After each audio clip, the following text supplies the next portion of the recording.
Tuesdays are great. You made it past Monday, and you're now one step closer to the weekend. But you still gotta get up way too early though. Get dressed, hop in your car, and deal with traffic and everyone else wondering why the hell they're up this early. What could be better than that?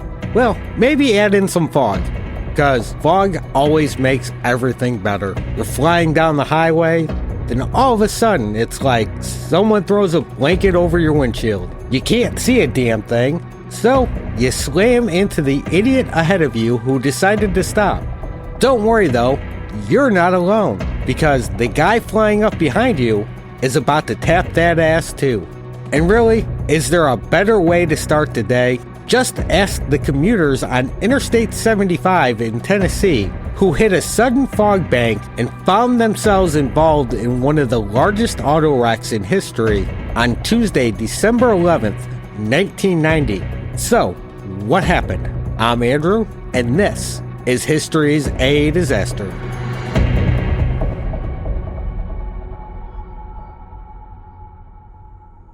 Tonight, we're driving into the I-75 fog disaster that resulted in a 99-car pileup just outside the small town of Calhoun, Tennessee.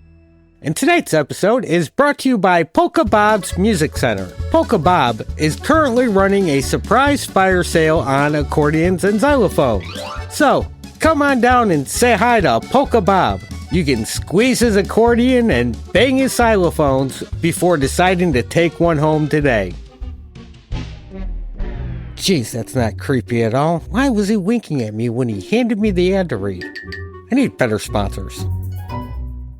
I-75, which runs from the Canadian border in Michigan all the way down to Miami, Florida, is the second longest north-south interstate after I-95. It runs through 6 different states for just under 1,800 miles.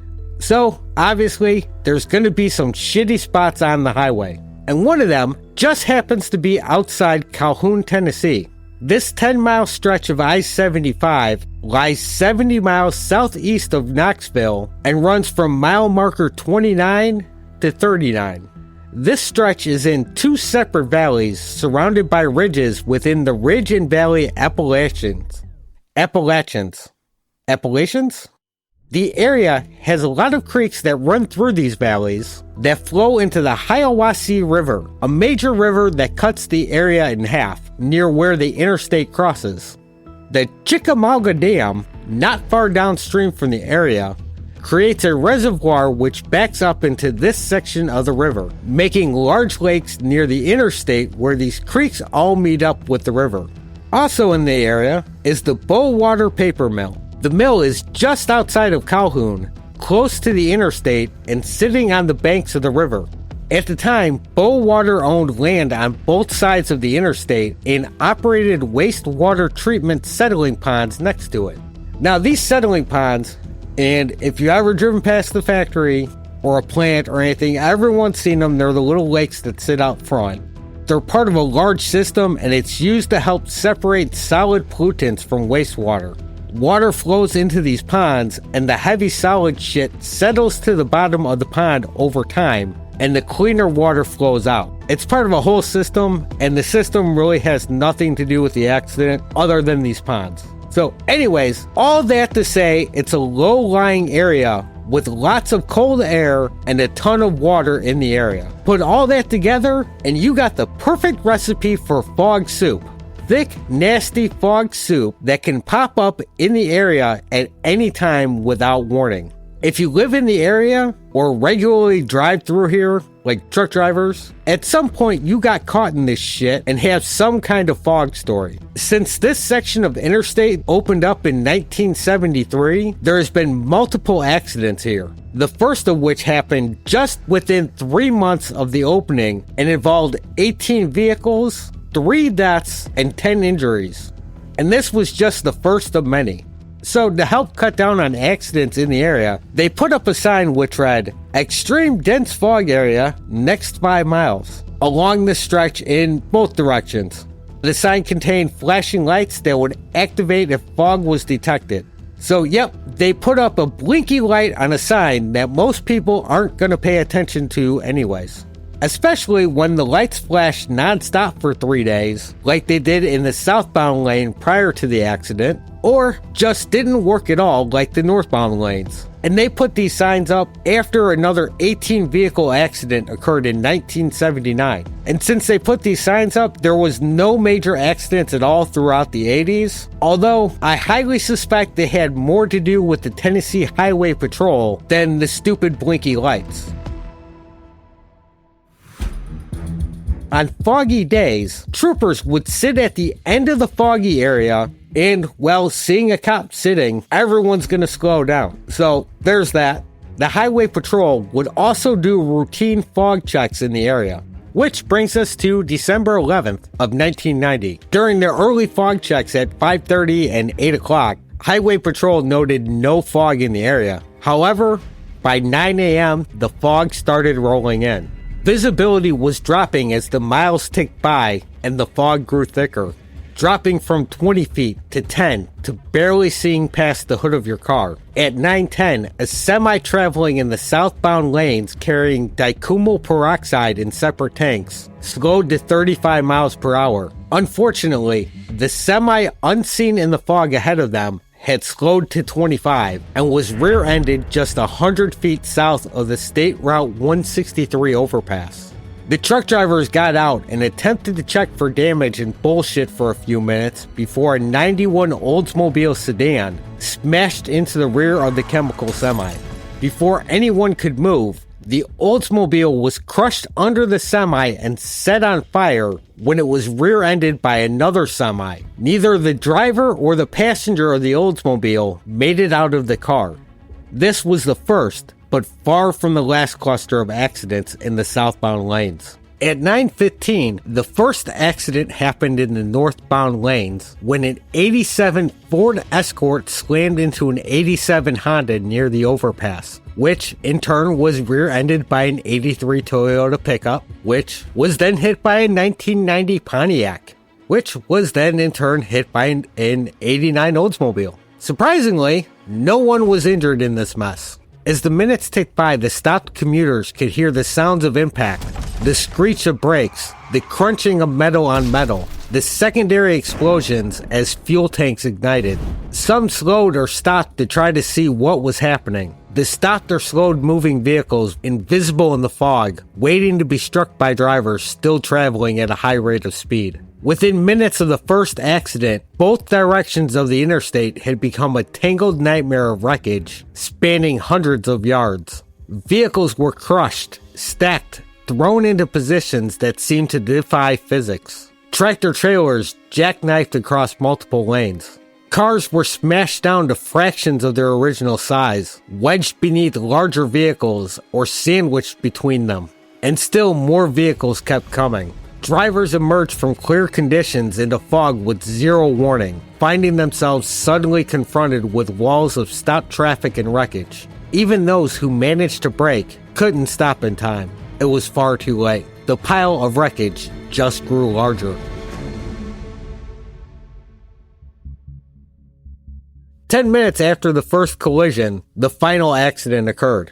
Accidents in the southbound lanes involving 72 vehicles, which stretched for a fifth of a mile north of the overpass. The northbound lanes, a total of 27 vehicles would be involved in multiple accidents, stretching a quarter mile south of the overpass. The first 911 calls started coming in as the first northbound accident happened. Within minutes, Bill Dyer of the Bradley County Sheriff's Office was on scene.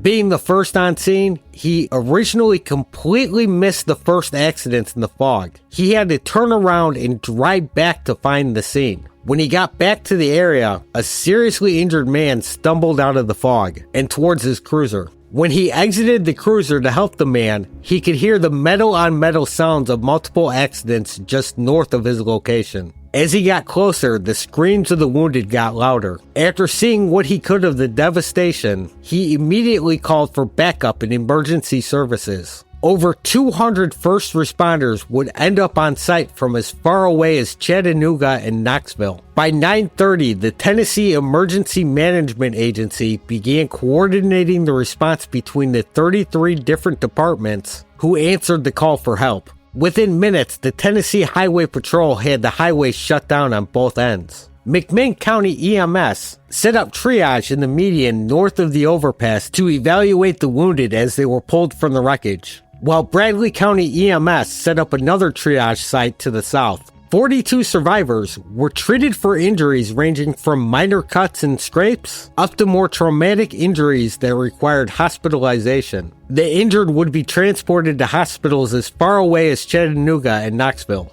In total, 8 people died in the fires raging across the wreckage, and 4 more had died as a result of injuries sustained in the crash. Firefighters from multiple departments worked the fires that had spread throughout the area. Most concerning was the presence of chemical tanks containing peroxides that were sending flames 30 feet in the air. Special hazmat teams had to be called in to deal with the chemicals and potential spills. While they all worked quickly and were able to get all the injured out within 45 minutes, it would be hours before they were able to open a single lane in either direction.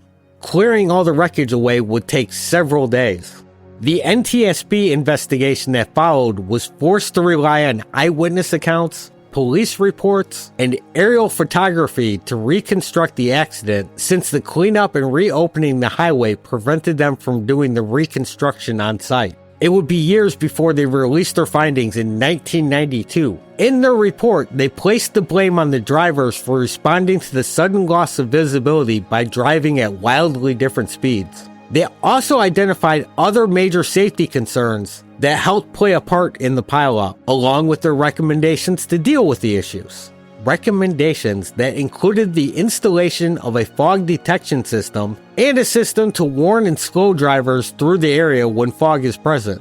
The report also stated that the settling ponds and steam from the Bowater plant and other nearby plants may have played a role in the formation of the fog, but they stopped short of outright blaming them. Some meteorologists blamed the fog on the day of the accident to a temperature inversion, since there had been a rapid 32-degree temperature change from the day before. Most people, though, leaned towards it being Bowater's fault. There had been a study done previously in 1979 of the area that pointed at the Bowater ponds being a major factor in causing fog in the area, but the study called for further research and study of emissions coming off the ponds to determine this. While a study was eventually funded, it never happened, and it had absolutely nothing to do with Bowater possibly using political pressure to squash the study. Not to worry though, because Bowater conducted their own study later in 1979. And come on, there's nothing suspicious at all of a company investigating themselves after squashing an outside investigation. And while they did find that the ponds contributed somewhat to the fog, they would never say exactly how much. And I wonder why. However, the Department of Energy concluded in their study in 1981 that the Bowater ponds made the presence of fog 3 times more likely. Strange that the Bowater study didn't mention that at all. Bowater would continue to deny any responsibility for the fog that formed, and instead claimed that the dense fog had been a natural occurrence even before they had opened up and began running operations in the area.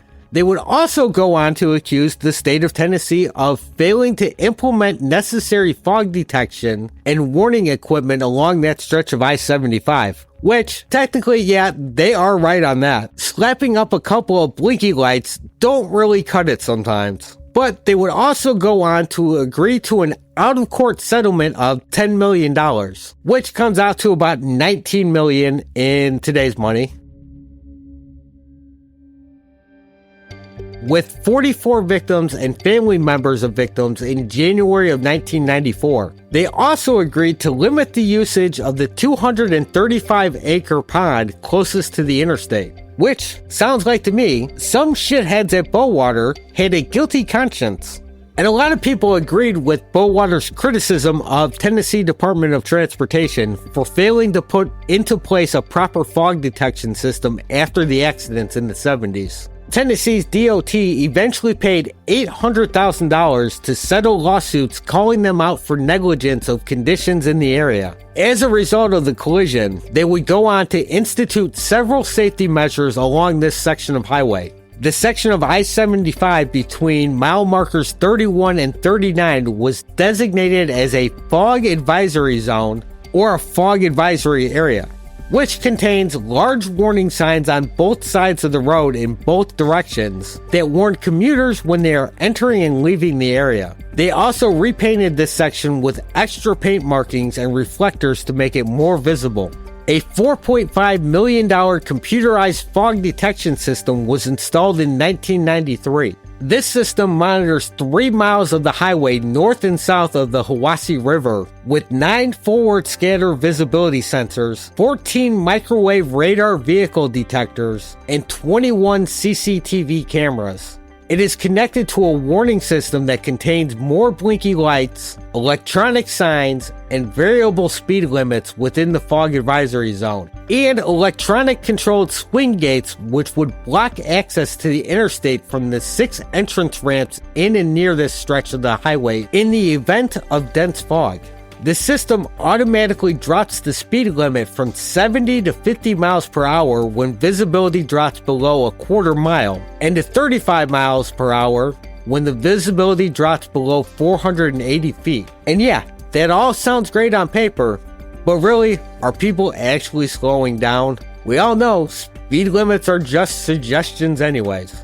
And then the swing gates at the entrance ramps would turn on when visibility drops below 240 feet. This system started up in December of '93, and in 2006, it got a $6.6 million upgrade that added the video cameras.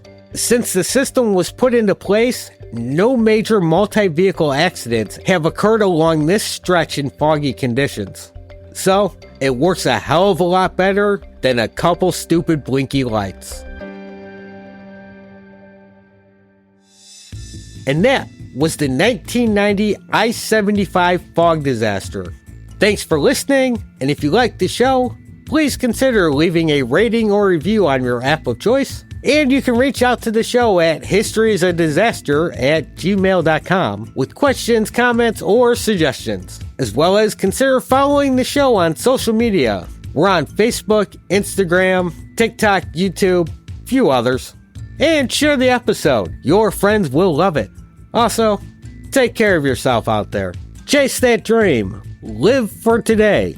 Because tomorrow is never guaranteed. Thanks and goodbye.